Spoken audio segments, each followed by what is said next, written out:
काफ़ी बड़ा लॉस दिखाई दे रहा है। वो तो करोड़ में है नेचुरली, क्योंकि आउटफिट्स इतनी एक्सपेंसिव होती हैं। 4 लाख, 3 लाख, 5 लाख, 1 लाख, इस तरह की एक्सपेंसिव आउटफिट्स में हम लोग डील करते हैं सब। मशहूर डिज़ाइनर रियाज गांगजी के शोरूम में भीषण आग लगी। इस आग में करोड़ों रुपए का नुकसान हुआ है और ये शोरूम है मुंबई के पेडर रोड पर।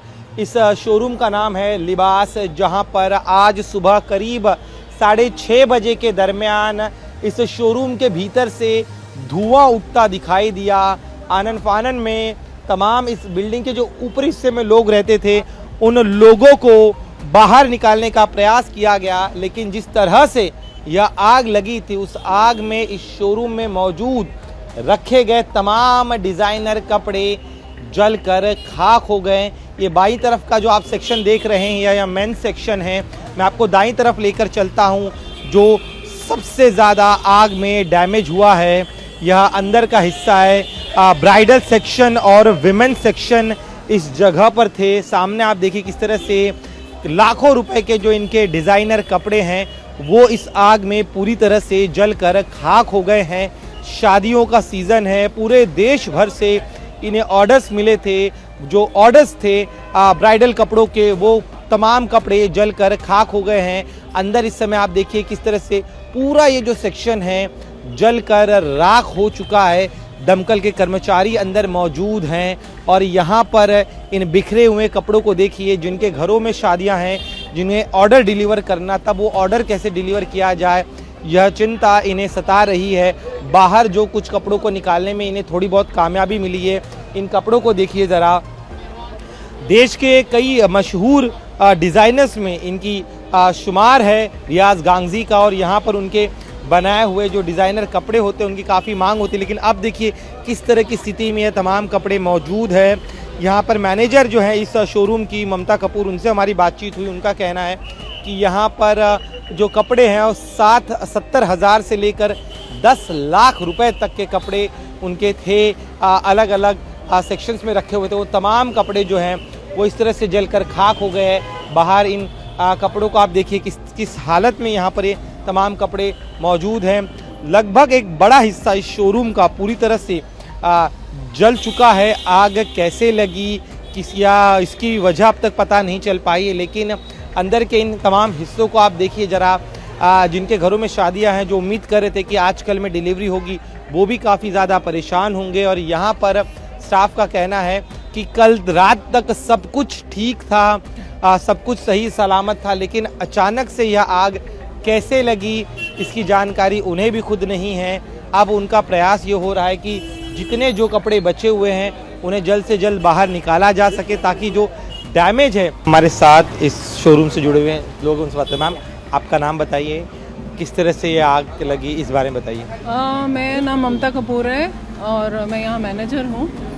आग कैसे लगी वो हमें भी नहीं अभी तक समझ आया है। कुछ शॉर्ट सर्किट था या क्या था, क्योंकि वो तो अभी फायर ब्रिगेड वाले रिपोर्ट देंगे अपनी। लेकिन बहुत बुरी तरह से आग लगी। हमें सुबह मालूम पड़ा, सुबह कॉल आया है 7 बजे, तो तुरंत हम लोग आ गए इधर। तो उसके बाद से बस ये सीन है। अभी सब वो लोग भी जांच कर रहे हैं क्या है क्या नहीं। अभी तक तो पूरा सिर्फ धुआं वगैरह आग ख़त्म किया पानी से, बाकी क्या हो रहा है अंदर हमें भी नहीं मालूम है अभी। किस किस सेक्शन में आग लगी, कितना नुकसान हुआ? सब जगह लगी है। लेडीज सेक्शन, मेन सेक्शन, वो देखिए लहंगे और वो सब लोगों के ऑर्डर्स के कपड़े जिनकी शादियां हैं, हमें उनका ज़्यादा स्ट्रेस है कि उन लोग बहुत प्रॉब्लम में आएंगे। सब लोग को हम कुछ ना कुछ करेंगे ऑफकोर्स उनके लिए। बस आज का दिन हमको ये थोड़ा सा खुद संभालना पड़ेगा, खुद देखना पड़ेगा कि क्या हो रहा है क्या नहीं हो रहा। तो कुछ मालूम पड़े तो फिर हम भी कुछ डिसीजन, कंपनी कुछ डिसीजन लेगी। अरे अंदर पूरा सब कुछ जल गया है भाई, लिटरली इट इज़ गॉन, कुछ बचा ही नहीं है। मैं अब भी जाके मेरी जो डॉक्यूमेंट्स है बस वही ढूंढ के निकाल रहा हूँ, क्योंकि मेरे को दिखा ही नहीं। इतना अंधेरा है अंदर के कुछ समझ में ही नहीं आ रहा है। और जो फायर जहाँ पे लगी है अभी तक फायर ब्रिगेड वाले बता ही नहीं रहे कि एग्जैक्टली क्या कैसे हुआ, बट इतना बोल रहे कि शॉर्ट सर्किट की वजह से हुआ है कि क्या हुआ है वो उन लोग रिपोर्ट में हमको देंगे तो हमको पता चल जाएगा। कपड़ों के तो स्टोर एकदम सेटअप था पूरा, सब अच्छे से बंद करके गए हैं, कुछ भी नहीं था, नथिंग एट ऑल। ये सुबह कुछ 6:30 बजे कुछ धुआं किसी को दिखा है तो बिल्डिंग को इन्फॉर्म करा, ऊपर 3rd फ्लोर पे शायद किसी को दिखा है धुआं, ऐसा सुनने में आया है। तो देन तुरंत ये सब कार्यवाही, I mean fire brigade and everybody started from. Supreme court ने स्टे ऑर्डर दिया इनको, फिर भी ये लोग काम कर रहे हैं। इसका कंप्लेन हमने बीएमसी में किया है, पुलिस में किया है, कोई एक्शन नहीं हुआ है। कोई आ ही नहीं रहे देखने के लिए। अगर इतना बड़ा शॉप लेके बैठे हैं, एंट्री बोल रहे एक ही है जो सोसाइटी से निकलता है, तो उनका फायर एग्जिट कहाँ है? तो फायर, ये तो ये हार्मिंग अस। ये फायर ब्रिगेड वाले बोल रहे हैं ये इतना बड़ा बोर्ड बनाया है, इसके अंदर सब वायर्स जा रहा है जिसमें से आग लगा है। किसने परमिशन दिया है बोर्ड बनाने का? सोसाइटी से परमिशन लिया ही नहीं वो लोग ने। एनओसी है क्या इनके पास? कमर्शियल रेसिडेंशियल को कमर्शियल बनाने का एनओसी है? नहीं है। बीएमसी परमिशन नहीं है। हाई कोर्ट में केस जीत गए है तो सुप्रीम कोर्ट से स्टे लेके आए। ऐसा थोड़ी होता है यार, ये तो हार्मिंग अवर लाइव्स है यार। दमकल के कर्मचारी बता रहे थे करीब 11-19 लोग जो है उन्हें रेस्क्यू किया गया, कुछ डॉग्स लेके जाना पड़ा उनको, फायर ब्रिगेड को। टेरेस पे बैठाना पड़ा था हमको। 20 से 25 लोगों को टेरेस पे शिफ्ट करना पड़ा था, बिकॉज वो नीचे आ ही नहीं सकते थे। ओवरनाइट काम किया, 12-12 बजे रात को परमिशन लिए बिना काम कर रहे हैं लोग। इतना इरेगुलरिटीज है इनका। एज अ सोसाइटी चेयरमैन आप लोगों ने क्या कभी इसकी शिकायत नहीं हम की? लोग ने, हमारे पास लेटर्स है, बीएमसी में लेटर्स दिए, पुलिस स्टेशन में दिए हैं, कोई आया नहीं है इसको सॉल्व करने के लिए। यू नो, मंगल प्रभा जी हमको हेल्प कर रहे हैं, at least he is sending his team to help us. You know, कोई नहीं आ रहा है बीएमसी के। मैं आपको डॉक्यूमेंट्स मैं आपको आफ्टरनून में ऑफिस से निकाल के उसके कॉपीज भेज दूंगा। यू नो, फरवरी इनको स्टे मिला है, मार्च में काम कर रहे हैं। कैसे काम कर रहे हैं स्टे में?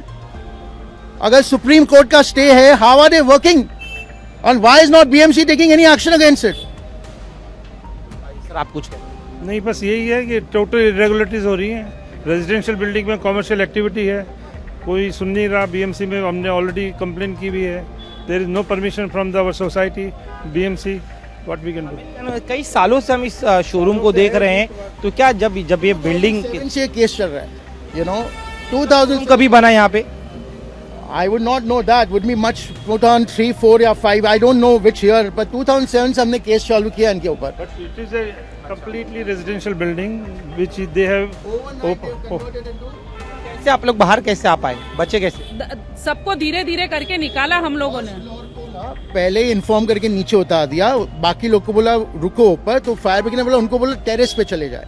तो फायर वॉचमैन को भेज के सबको, जितने को ओल्डर सीनियर सिटीजन को जिनको ला सके नीचे लाए, बाकी सबको टेरेस पे भेज दिया हम लोग ने। वाले की टोटल बिल्डिंग आप वाले की बिल्डिंग है। हाँ, ये तो यहाँ पे ये सोसाइटी में रहने वाले लोग हैं, सोसाइटी का स्टाफ है।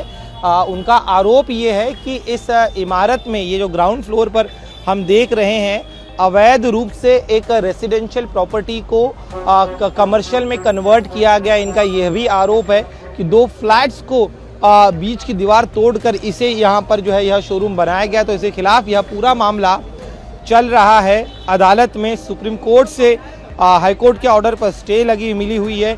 बावजूद इसके अब इनका कहना है कि जिस तरह से यह हादसा हुआ है, इस हादसे के दौरान इस इमारत में रहने वाले जो लोग हैं उनकी जान खतरे में आ सकती थी, और इसीलिए अब यह मांग कर रहे हैं कि अगर जो भी इरेगुलरिटीज इसमें हुई है, जो भी इस आग के लिए जिम्मेदार है, उस पर कड़ी कार्रवाई की जाए, साथ ही में दोबारा ऐसी घटना ना हो, इसको लेकर भी कुछ पहल की जाए। कैमरामैन सागर खाड़े के साथ दिनेश मौर्य, इंडिया टीवी, मुंबई।